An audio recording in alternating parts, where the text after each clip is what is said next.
Welcome back. WNST, Towson, Baltimore, and WNST.net. Back from Cleveland and ready to pack my bags for the third weekend in a row and head down to Nashville, Tennessee for my 50th birthday and match up with the old school Allers, who are an improved bunch. This guy covers the entire National Football League from down in the fighting city of Charlotte, where Cam Newton's trying to pull it together. He's at Sporting News. He's a fantasy football writer and one of the cool dudes I've gotten to know on the road for combines and deep thoughts on football. Vinnie Iyer joins us. You can follow him out on Twitter at Vinnie Iyer as well as at Sporting News. You know, we're licking our purple wounds around here, but the league's tough week to week, and I think some sort of parity has taken over with all of these quarterbacks and hopeful quarterbacks that on any given week, Marcus Mariota can look like he's going to lead you to the promised land, as can Blake Bortles or Joe Flacco, and on any given week, you can go and lose to the Cleveland Browns. Yeah, you look at the league, the bar has been raised for what qualifies as a good quarterback and a good passing day these days. And you look at these guys lighting up people in 1 week and you think it looks easy, and then you go to another game where it's a bit of a grind. So it really comes down to the individual matchups, how your receivers are feeling, how the offensive line is. And sometimes you get to these attrition battles against the most familiar opponents that know exactly what you're going to do and take advantage of that. And then you see a lot of these ugly, low-scoring games in those type of environments where there's a little bit of dysfunction, maybe having too much of a pass-heavy game plan and not running enough to keep teams honest. And I know that can be a problem with the Ravens in the past. We've seen that with Marty Mornhinweg, where they have opportunities to run and don't as much in particular games. I think Cleveland was a good example of that. Well, it's kind of amazing, right? I mean, Flacco threw 56 passes, and the team scored 9 points. I know you give it away at the goal line, and you miss a kick, or get a kick blocked, I should say. The points off the board, but that's kind of an incredible statistic against the history of football, to throw the ball 56 times and score 9 points. That's hard to do. Yeah, it's really hard to do, especially in this era where people are just racking up yards and points like nothing. But when you look at it overall, sometimes you have to examine where you're at. And this Browns defense, if you look at it, the heart was you run the ball on them. That's how you beat the Browns defense. You don't want to get in a situation where Greg Williams is teeing off on you. And that's the thing you have to watch for with these teams.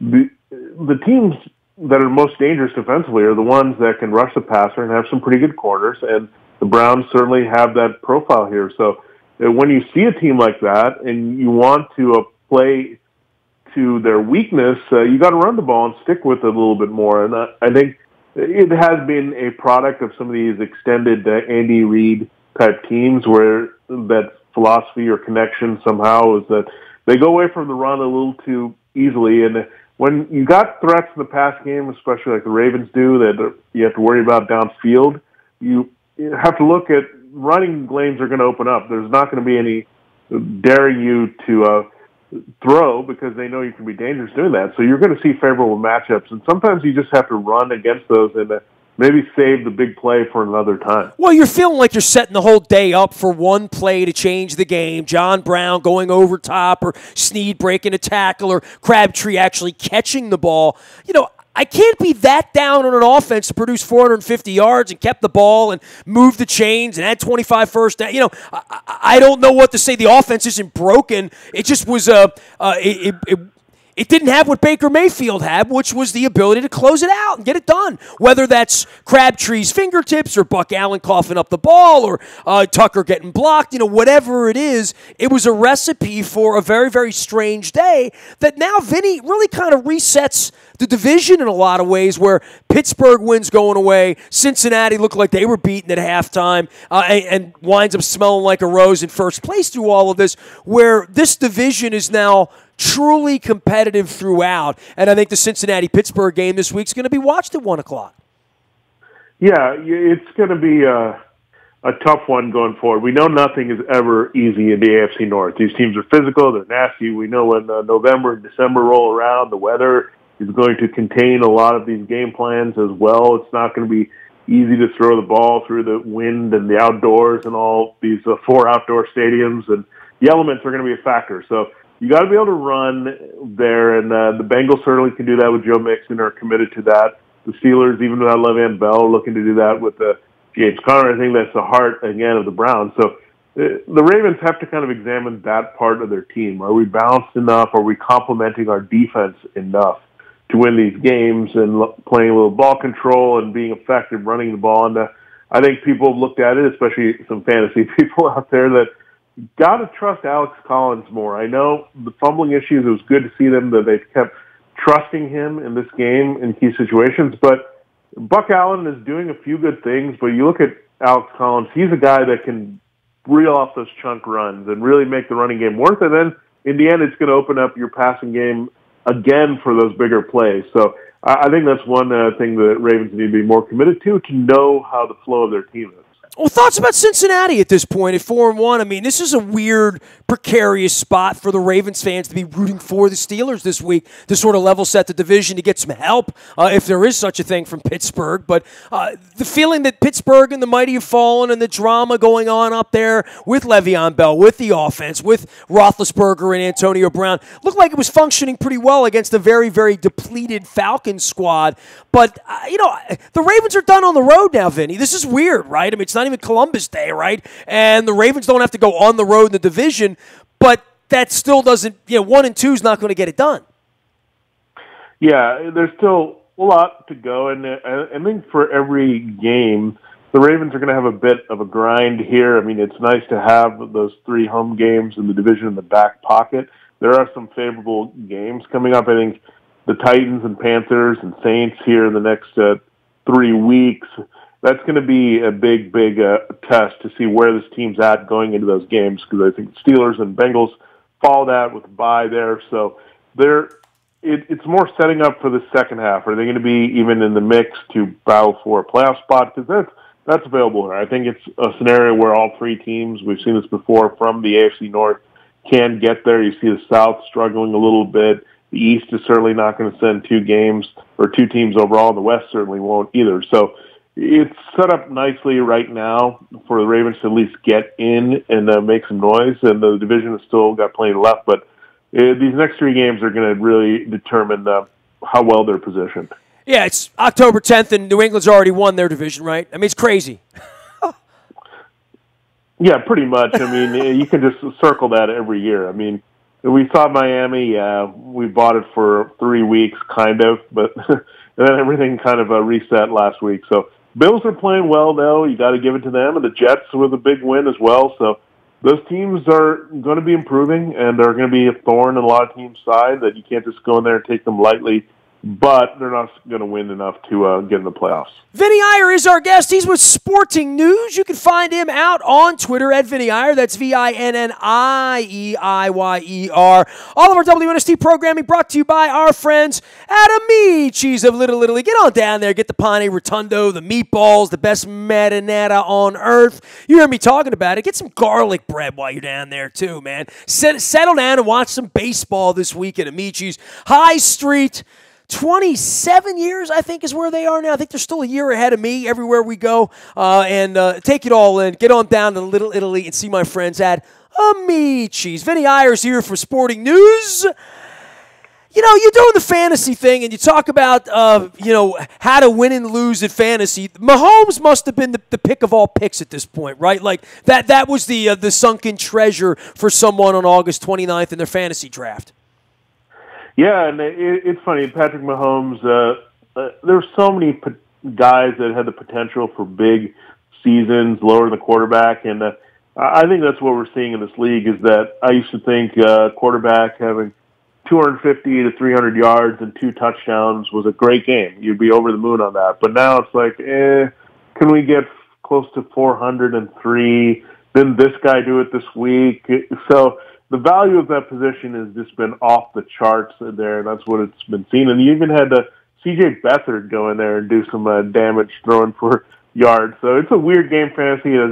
Just guys can pop out of nowhere. But the rate of these teams throwing and teams forgetting about the run is just so high right now that all these people are producing. So Mahomes was just in a beautiful spot, and just a great season so far. And I think a lot of people that we were down on, Matt Ryan, Andrew Luck, and Ben Roethlisberger, and it just goes on with guys that are producing at this position. So if you've got a decent quarterback, you're going to be competing for championships. But welcome to the club. A lot of good depth at that position. Well, they were feeling pretty good about themselves up in Philadelphia, Vinny. I've managed to get up there a few times during the summer and see a couple concerts. Saw Hall & Oates up there amongst some others, Tommy Conwell, and Bruno Mars. And everybody's got their Eagles swag and world champions and all that. We found this out back in 2001 here in Baltimore when Elvis Grbac came aboard. We coined the phrase, last year is a long time ago. And certainly for the Eagles, last year is a long time ago. And a very impressive win by the Vikings.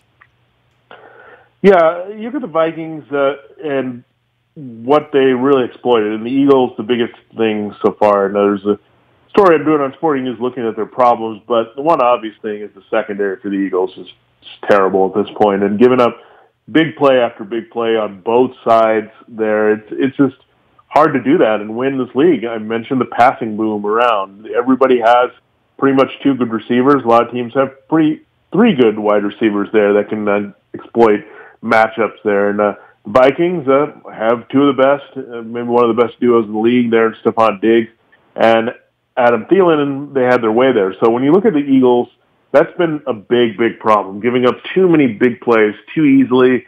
And then they're not a team necessarily that they want to put Carson Wentz in a situation to throw often and win. They want to be able to run the ball, be efficient, and balance with their offense. But when you're having teams throw on you and jump on you for leads, it makes your offense more predictable in the end.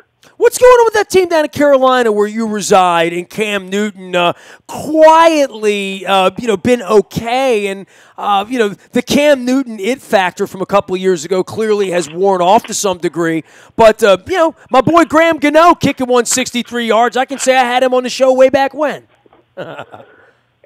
Yeah, you look at the Panthers, this is kind of their MO. Like, you look at it and you don't know exactly how they won, or it can be an ugly defense struggle like we saw in week 1. They get out of there against the Cowboys, or they have a couple shootouts. They weren't able to win the Falcons one, but they win this Giants one late. So you're not quite sure what to read on their offense or their defense because they're so inconsistent.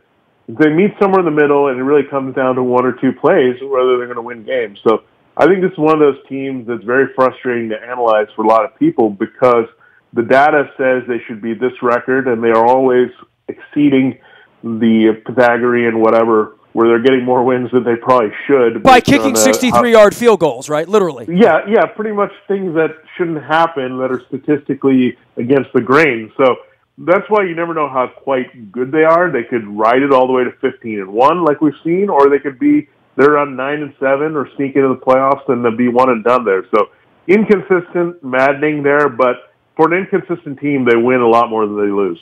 It feels like the Ravens are in the thick of things, and then you look around and see the teams that are really sunk, right? Like, there's the Giants, the Cardinals, the Niners, the Falcons. I mean, literally, the Colts, the Raiders, their seasons are over. We've pointed out everyone in the AFC East, right? Like, maybe the Dolphins could play with a wild card, maybe kind of, sort of. But boy, the Packers in that division, I look at the Lions and say they're a not. I look at the Bears and say they might be. And who would have known that the Bears would pull off the deal of the century? But I know you've been writing about the Packers, and I don't know what they are. I mean, we visited them last year, and without Rodgers, they're not much. And now you say no, Jordy Nelson gone, and that era over with. What is that offense going to be? And certainly not enough to scare you enough, I think, at this point. Yeah, this Packers team is pretty much the Aaron Rodgers team. I think you can just call them the Aaron Rodgerses if you want to at this point. That's all they are at this point. I look at them as I had some high expectations for their defense being better than Muhammad Wilkerson. Went down with injury, and that was a real buzzkill early. Their secondary still looks terrible, giving up a lot of big plays. So you thought with a lot of invest in that position, they would be better. I think surprisingly their linebackers have been probably the best thing about the team, but overall you look at it, now they have some injuries. They don't stay committed to running the ball as much as they should. So it still falls on Aaron Rodgers so much on this team, and you wonder how long that's going to last here, because it's the same old thing we look at week in and week out with the Packers. If Aaron Rodgers can be Superman, they have a good chance to win, and he is for most of the part, but he can't do everything. He can't play defense. He can't run. He can't close out teams. He can't start fast. He can't kick field goals. So there's a whole bunch of things that Aaron Rodgers can't do, and this is why he's the greatest, because he has the fewest things in his favor from his team to help him out, and he still comes through week after week. Vinnie Iyer is our guest. He is at Sporting News. He's also out on Twitter at Vinnie Iyer. You can go follow him there, writing about the Packers this week and a little something on the Eagles. Last thing for you, Vinnie, before I go, because we haven't visited in a while. Mahomes and golf aside, and obviously 5-0 is a great story. What's your favorite story of the year so far? Well, I think my favorite story is kind of the Bears, just the way they've kind of been different. They've joined the future of football with the way that they have their concepts offensively now. You saw John Fox and the conservative nature of their offense, but now you're seeing all kinds of fun plays from them all of a sudden. And Khalil Mack, that trade, I mean, you're going to look back on this trade and say, what did it do to a team that was pretty good, that we said, okay, maybe next year for the Bears? But you get a transcendent talent like this, and you steal him basically right before the season. And now you're looking at Bears' tradition of the past, great disruptive pass rusher, and a team that's more complete than you think. So I'm glad we don't have to play him this year. Yeah, I like to see the Bears be good. I think it's a good thing for the NFL when the Bears' classic team is good and a threat, and I think they're going to be hanging around all season. Somebody said that to me about the Browns over the weekend. Yeah, it's great when the Browns are good. No, it's not. No, it's not. Vinnie, always great to visit with you, man. Keep up the great work out there. We'll keep following you out on Twitter and out at Sporting News. Appreciate the time, my brother. All right, thanks a lot, Nestor. Have a good one. You got it. Vinnie Iyer out of the fighting city of Charlotte, North Carolina, where I will be going in 2 weeks, so maybe Vinnie and I will get a stiff beverage together in downtown Charlotte. I'll be in Nashville all weekend long, celebrating my 50th birthday. Big-time appreciation to all of our sponsors that have allowed me to live this long, do this for as long as I've done it, including our friends at Royal Farms, real fresh, real fast, and the Rofo Rewards card. You can also download that app. When you pump your gas, you get your points, you get your coffee for free, even though it's only 99 cents right now. Justin Tucker is singing about it. Appreciate Royal Farms and their sponsorship. Also, our friends at Fremont Mortgage. Don't make a 30-year mistake by choosing the wrong lender. You need the right lender. That is Carl Delmont. And our friends at Fremont Mortgage, whether you're buying, selling, or thinking about it, know what you're getting into. Get that Fremont education online. Big appreciation to them for sponsoring all of our swabbings by There Goes My Hero. We did a great show up at Buffalo Wild Wings last week with Nick Boyle. Hope you check that out in the BuyAToyota.com audio vault as well. I am Nestor. I'm on Facebook, Twitter, LinkedIn, Snapchat, Instagram, streaming live on our Facebook as well as our YouTube WNSTV channel. We are WNST.net, AM 1570, and WNST Towson, Baltimore, and we never stop talking Baltimore sports.